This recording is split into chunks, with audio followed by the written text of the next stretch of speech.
Hi, I'm Sam Sommers, professor and chair of the psychology department at Tufts University. And I'm Lisa Shin, professor and director of undergraduate studies in the same department at Tufts, where Sam and I co-teach Introduction to Psychology. We're also co-authors on the Wade Tavris Sommers and Shin intro books.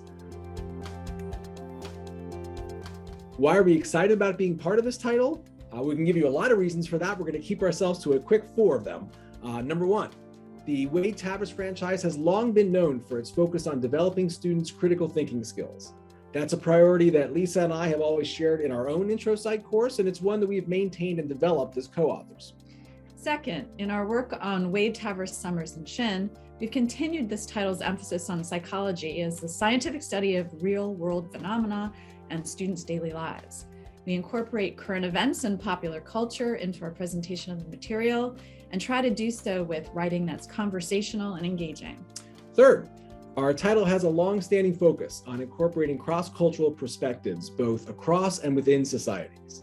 And as a social psychologist who studies racial equity, racism, and diversity in my own research, it's important to me and to both of us as co-authors that our text addresses these issues head-on, that our examples, photos, videos, and research coverage are as inclusive as possible so that all readers of the text see a potential place for themselves in the field of psychology.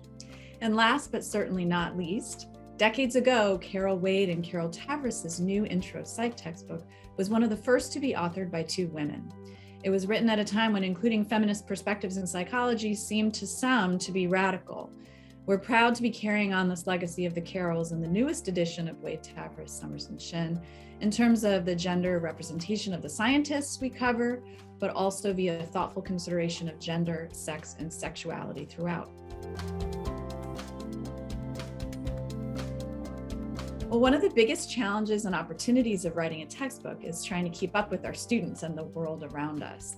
One development we've noticed is that our students continue to get more comfortable with the electronic delivery of material with each passing semester. We've been using the Revel eText in our classes, and students have told us how much they appreciate the interactivity, additional video assets, and the ability to read and reread on their laptop or via the Revel app. And of course, we as instructors have also gotten more comfortable with the format, which was a huge help during the pandemic when we suddenly shifted to a virtual setting. Yeah, totally. Like Lisa said, the world around us is also changing in dramatic ways. Our newest edition of the text is filled with new examples related to the pandemic, racial protests and the fight against white supremacy, our worsening climate emergency, political strife during and since the 2020 presidential election.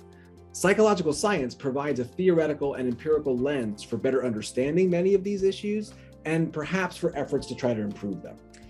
In fact, Sam and I have developed and taught a new course at Tufts on the science of coping with the COVID-19 crisis. You can find lessons from that course throughout the latest edition of our text, in chapters including those on sleep, emotion, stress, and health, learning, social psychology, and psychological disorders.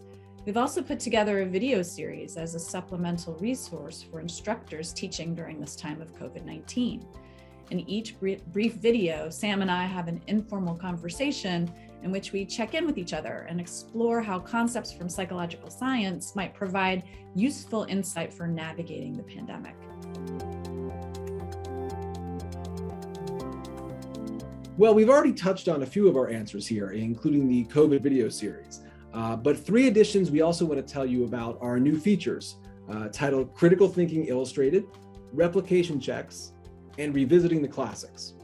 Instructors will now be able to assign in each chapter an interactive animated feature, something we called Critical Thinking Illustrated, or CTI for short. Each CTI turns a critical eye to the specific claim related to the chapter. For example, for Thinking and Intelligence, we evaluate the claim, different people have different learning styles. In the personality chapter, we tackle the suggestion that young people today are more narcissistic than ever. So each CTI activity occurs over multiple steps, and it uses animation to make the analysis come alive. So here, with some visual aids from Lisa, you see us exploring whether people can smell fear, whether brain training games can keep your brain young, whether emotional support animals reduce psychological distress, and so on. For each claim, animated Lisa and Sam takes students through steps of critical thinking, asking questions and including other interactives. How should we define our terms? Are there assumptions and biases to watch out for? How should we evaluate the evidence and weigh our conclusions? These features highlight the applications of critical thinking in an engaging way. Our new edition also increases coverage of one of the most important issues in contemporary psychological science, whether and to what extent research findings replicate over time. Accordingly, we have added a feature to each chapter titled Revisiting the Classics, in which we critically examine in narrative form the methods, conclusions, and implications of a particularly well-known study or approach from classic psychology. We examine a range of classics in this series, including Little Albert, Maslow's Hierarchy of Needs, and Rose and Hans on being sane and insane places. And we've added a new replication check feature that appears one or more times each chapter, highlighting research findings that replication efforts have identified as particularly robust. In many cases, there are multi-site replications with pre-registered methods and analyses. We believe that these new features are important additions to our text's long-standing emphasis on critical thinking and research transparency. Thanks so much for joining us to hear a little bit about the latest edition of Wade, Tavris, Sommers, and Shin. We're excited about the new edition of the text, and we hope you want to take a look at it.